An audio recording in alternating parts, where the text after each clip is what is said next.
Conversation with Chief People Officer Stef Bloom next on the RecTech Podcast.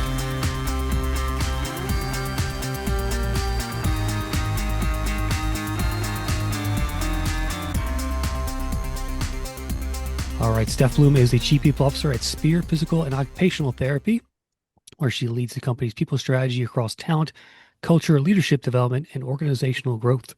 She brings nearly 20 years of experience building and scaling people functions at high-growth brands, including Framebridge, Casper, and Warby Parker. She joins me now from New York City. Hello, Stef. Welcome to the show. Hello. Thank you. Pleasure to be here. Absolutely, absolutely. So how long have you been at Spear now? Oh, about like 94 days, but who's Oh, counting? brand new. Okay. Brand new. I think I'm onboarded. But yeah, no, I'm brand new to Spear. Not new to the people function, not new to Yep. recruiting, certainly, but new to Spear. Okay. So let me ask you though, Yeah. how'd you get the job? How did you learn about it? How was the experience interviewing for it? And give us a sense of that. Yeah. So, I have spent the last 15 years or so working for growing consumer brands. So, in all candor, Spear was not on my radar because it's my first foray into healthcare. But what brought me to Spear and how I heard about it is I had really great recruiting partners in a search firm that relayed to me, and this was reiterated during the interview process by our CEO and founder, Dan Rutenberg, that Spear is a hospitality brand who happens to do physical therapy and applying best in class consumer practices to the clinical world. And I thought that was incredibly fascinating and compelling. And as like someone that geeks out on consumer, applying it to a totally different industry was an opportunity that I just felt like I needed to seize. And coming from consumer and helping us think through how do we take visual merchandising cues, how do we take cues from hotels and restaurants and apply it to a clinical space is just like the opportunity at hand. My interview process was great. I got to meet several members of the leadership team. I got to meet folks that work in our clinics to understand their perspective, and many members of our team. Yeah. What's one way you infuse hospitality into healthcare? I'm curious. Sure. So I think for us, bedside manner is always an important part, right, of medicine, across all disciplines and all specialties. But for us, we're really intentional about our service design. Much like when you walk into a retail store, they think about scent, they think about where you're putting product, they think about the wayfinding so you can search the store and self-navigate. They think about who you hire and why you hire them and the selling journey. And those are some of the cues that we take and apply to our patient experience. We measure NPS, for example, which is common more in retail or in hospitality. And we take that as a measure of our success quite seriously, in addition to our clinical outcomes. So we also think about real estate, like the way a retailer would, moving away from traditional medical buildings. My kids are young. We go to Make it more pediatricians. inviting. Yeah. Yeah, we think about curb appeal and street frontage. And so wanting to make sure that the visual aspects, the service aspects match that, if not exceed that, of the clinical outcomes as well. That's interesting. I really like that. So, okay, you've been there a few months now. What are your primary initiatives right now? What's on your plate? Sure. So I'm 90 days in. So I'm just now really starting to set myself up with some of my key priority areas. The first, which is why I'm so excited to speak with you today, is talent acquisition.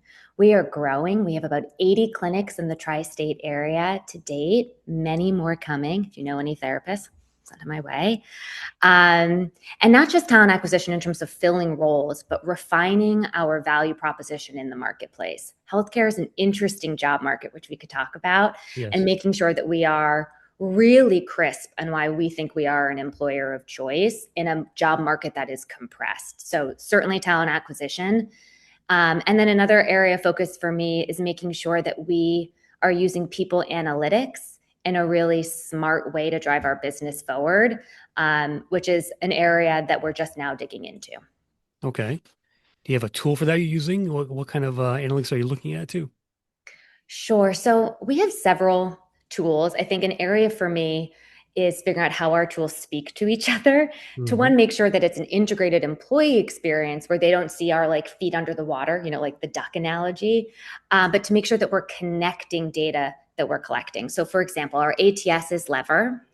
Okay, love it. And then our HRIS is Dayforce. So certainly we're collecting a lot of data about the candidate experience, about our recruiting KPIs. And then we're collecting data on the HR front on things like turnover, exit data, engagement data.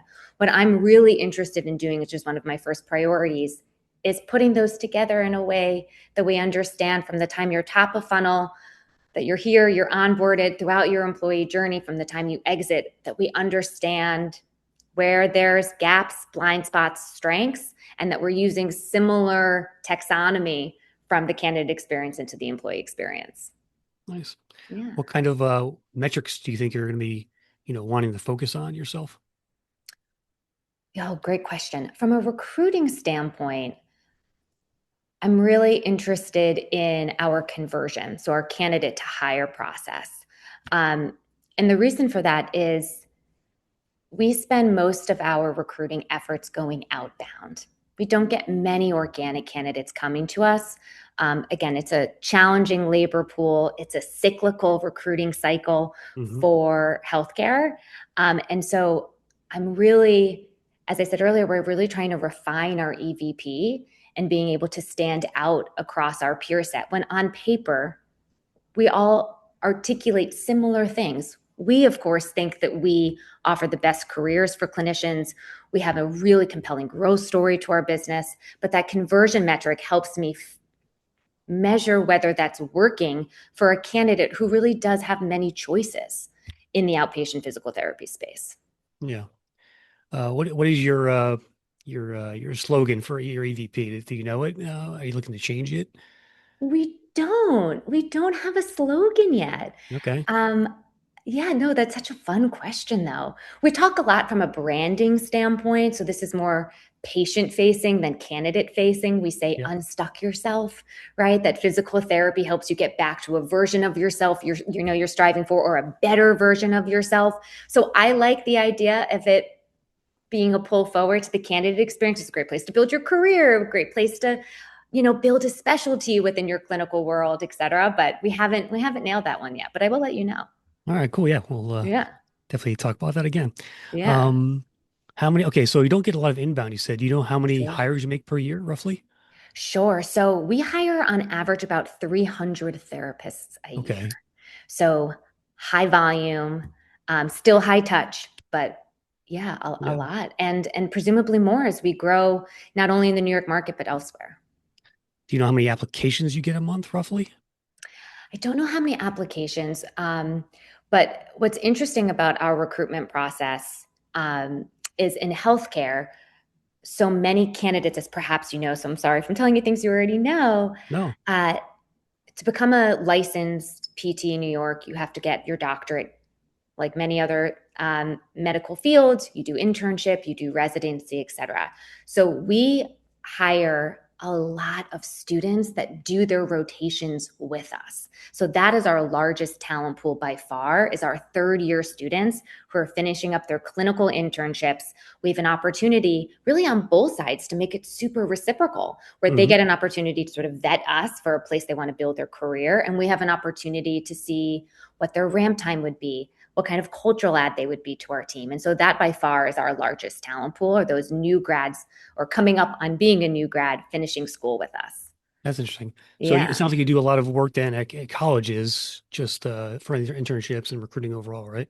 we do. We do. We have a residency program. We have our student program. We do a lot of advocacy as well, like even in DC. So we do a lot of non-traditional workforce strategies to build pipeline consistently for our future growth, in addition to more traditional, recruiting strategies for, filling vacancies that are more critical.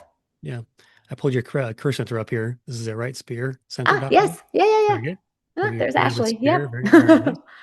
Um, how's your team like Lever as an ATS? Any thoughts on that? Yeah, Anything you see there?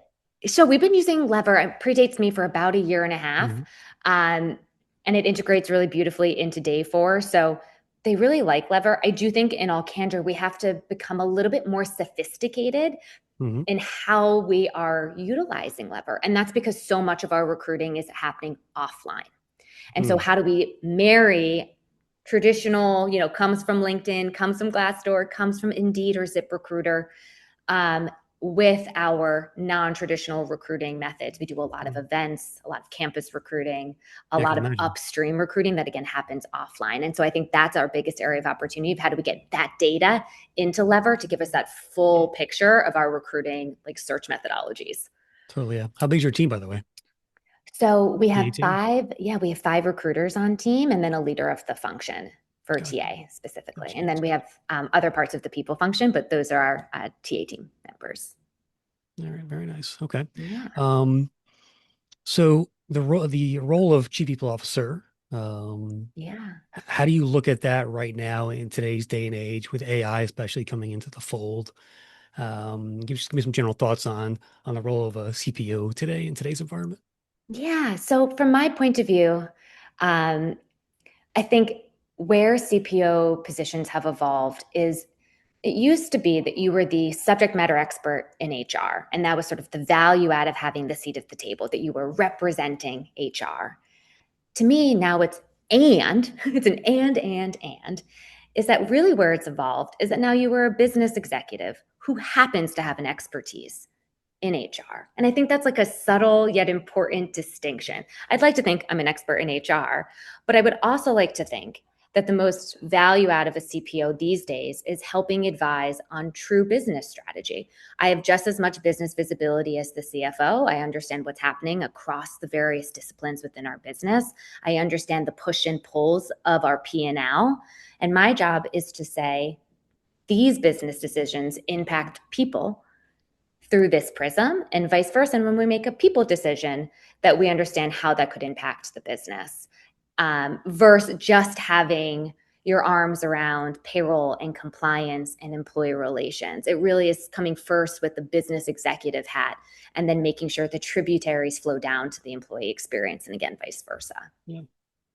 What about AI and the whole HR process or recruiting process? Any thoughts on doing some of that? There's AI interview stuff going on now, but what are your thoughts on AI and this whole process? Yeah. So in all candor, again, I'm new to Spear, so how we're leveraging it across our business, I don't have full understanding of yet.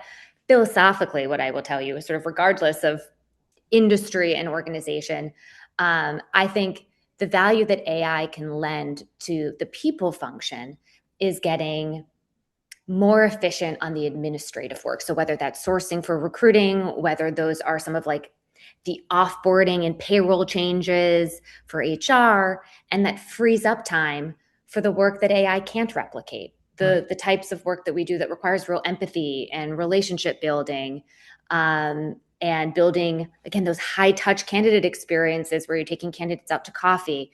And so it really is a time saver by doing a lot of that low-hanging fruit administrative work that I'm super intrigued by. I will say I use AI every single day. I have lost my ability to write an email now because I've become over reliant on it. I fancy myself quite smart, and now I need it for basic grammar. But I do think that's where really it helps you find so much more efficiency in your day for the work that requires face-to-face human connection and critical thinking. And then broadly in the people function as well, certainly the analysis, we talked about some data earlier that it can help me with. I went to a liberal arts degree where learning Excel was not one of the courses I took. It can really help us find insights in a much more thoughtful and quicker way with engagement data, for example. Yeah, totally. Yeah. I'll be using AI to try to look at this transcript and write a nice blog post summary for me because it does an excellent job at that. It would take me, 3 hours to write that.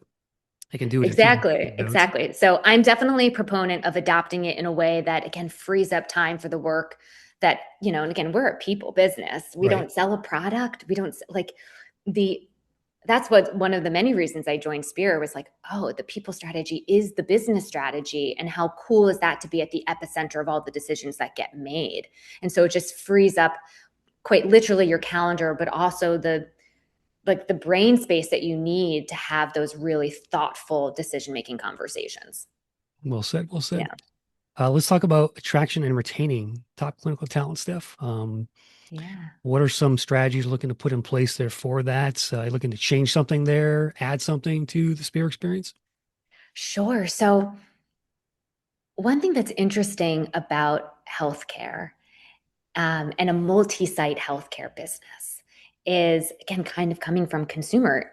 I'm not calling them stores. I promise, as I said that into a Hmm. microphone, right? But each clinic does have its own P&L, it does have its own four wall, and is a business. And I share that because we hire amazing clinicians that all have doctorates, right? But something you don't necessarily learn in PT school, and my PT friends that listen to this are going to laugh at the way I describe it. Like, you might learn about different exercises, you learn about recovery, you learn about biology, but what you don't necessarily learn is how to be a people manager, how to understand the P&L that impacts how many patients are coming in and out of your door to run a successful clinic.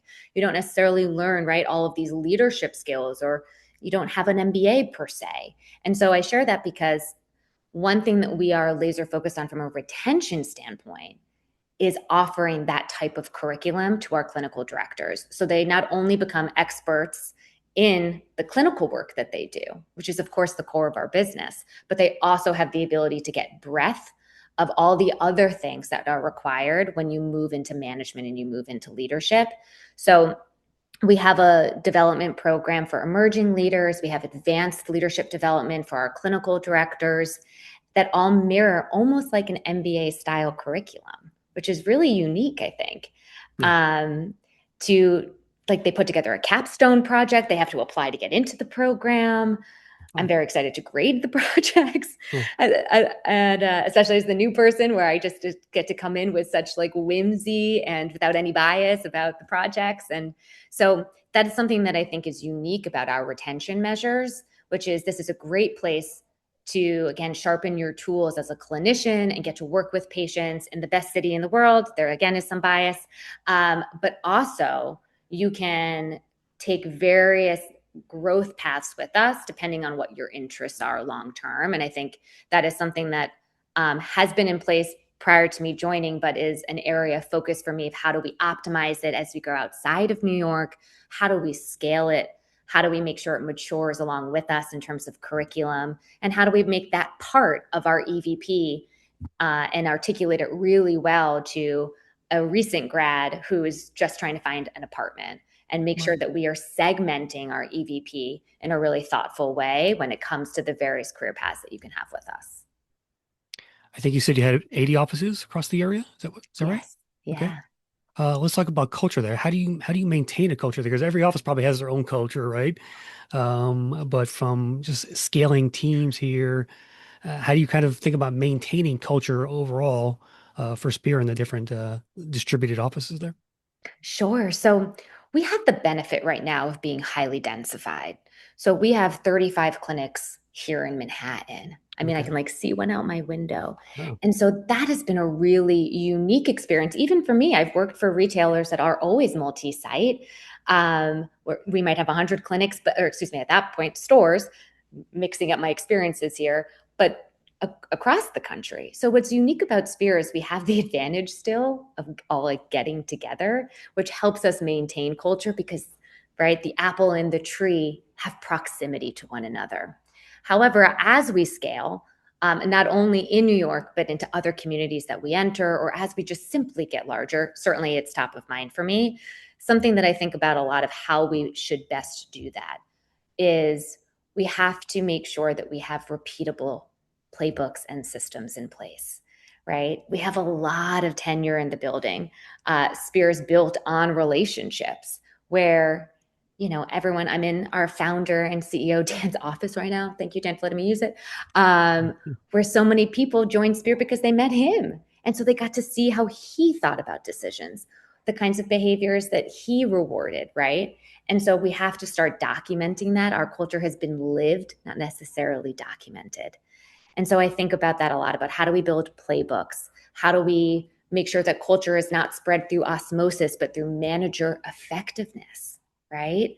How do we make sure that we, with constant drumbeat, are communicating what our North Stars are, what are our business objectives, what are our values, uh, and make sure that there is, again, like a clear expectation on the behaviors that we believe are critically important to us and the behaviors that we do not tolerate here.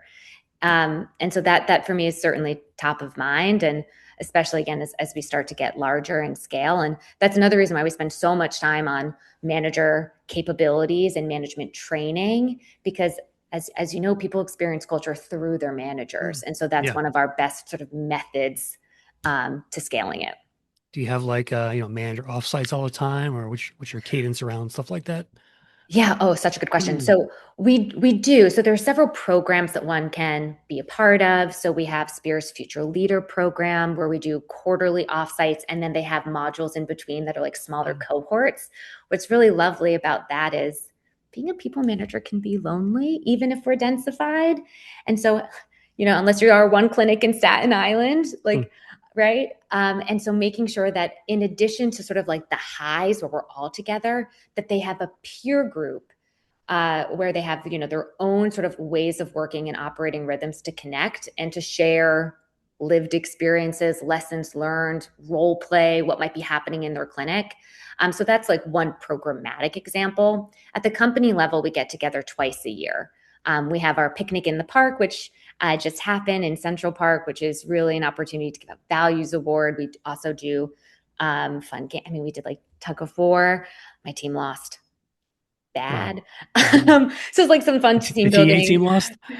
Just, we're going against a lot of D1 athletes who now are physical therapists for us. Ah, okay. It was rigged. It's true. We have a lot of athletes. Well, part of our residency and specialties are also, sports programs. Ah, okay. So yeah, we didn't stand a chance. So we do a lot of team building, things like that. We have a end of year award ceremony for like our impact awards, where people get together as well. Yeah. I'm looking at your benefits you offer. You got the mentorship programs, you mentioned those. You got the continuing education stipend, We student loan do. repayment. What else here? Mental health benefits, Yes. 401k, of course, safe harbor match, Yes. generous PTO. So yeah, looks like some pretty good perks there. Looking to add anything to that list? I think this is as we work through our EVP.